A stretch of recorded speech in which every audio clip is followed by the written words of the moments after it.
Hello and welcome back to an episode of Boozy and the Beast, How to Drink Better. Today we're going to be talking about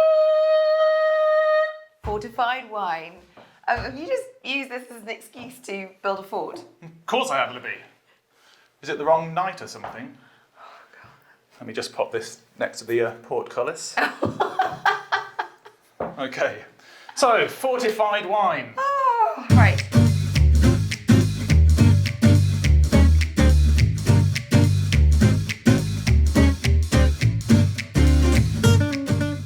Fortified wine, where do we start? Okay, so fortified wine is wine that has been fortified using generally a grape spirit or a grape brandy, and this will bring it up to around 18 to 20% alcohol, and it'll kill off all the yeast so the fermentation stops, but it'll make it alcoholic, and they can be sweet or dry. And today, there's a few versions, but today we're going to be talking about port. Let me just... There we go. Okay, so port comes from the northern region of Portugal on the Douro, which is a big river.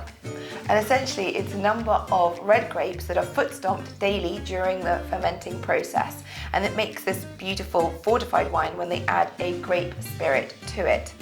And there are a number of different types of port, so people can get them a bit confused. So we'll just run through them now. Okay, yeah. Ruby port is the most common style. It's fruity and it's sweet, and if you age them for up to 5 years in barrel, they'll become reserve ruby ports, and that's the most common type you'll generally see around. That's interesting because the longer I drink port, the less reserved I get. And don't we all know it? Unlike me, I'm a saint. You'll also get wines labelled LBV or late bottle vintage. This has come from one particular year, and they're generally being aged in both barrel and bottle, and when you buy them they're ready to drink. They don't need any more aging, and they should not be mixed up with a vintage port, which is a very different beast. He's an actor, you know.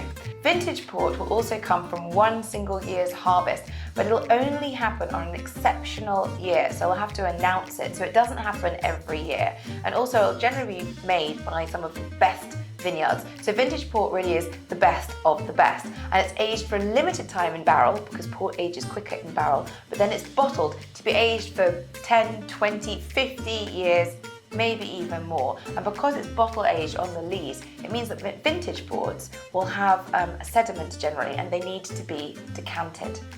And then finally we've got two sort of colour variations of port. So you've got a tawny port.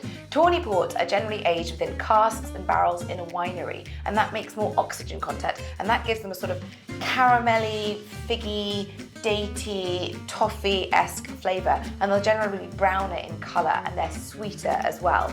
And then finally you get a white port. These are slightly less usual, but they're actually a fantastic, particularly summertime drink. I think my mother quite enjoys it, actually drunk along with some tonic, but you can do. They're obviously generally fermented and aged in stainless steel or concrete, sometimes wood, but they have a slightly fresher, crisper taste to it, so more sort of citrus peel, there is some nuts going on there, and they're still obviously a sweet wine, but just made in the port way with white grapes.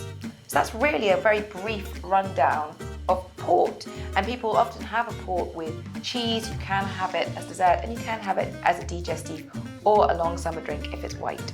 Finally, just to add that port is only made in Portugal, but you will see bottles labelled Zinfandel port and things like that that are made elsewhere, but port itself is only from Portugal. Or Portishead. No, not in Portishead either. Or you're looking at a bit of port, or you're doing down Portishead. We will, of course, be looking at other fortified wines in future episodes like sherry, Madeira and Starboard, often confused with port. But you've made me a little bit thirsty with all that, Libby, and there's nothing I like better than finishing a meal with a bit of cockburn.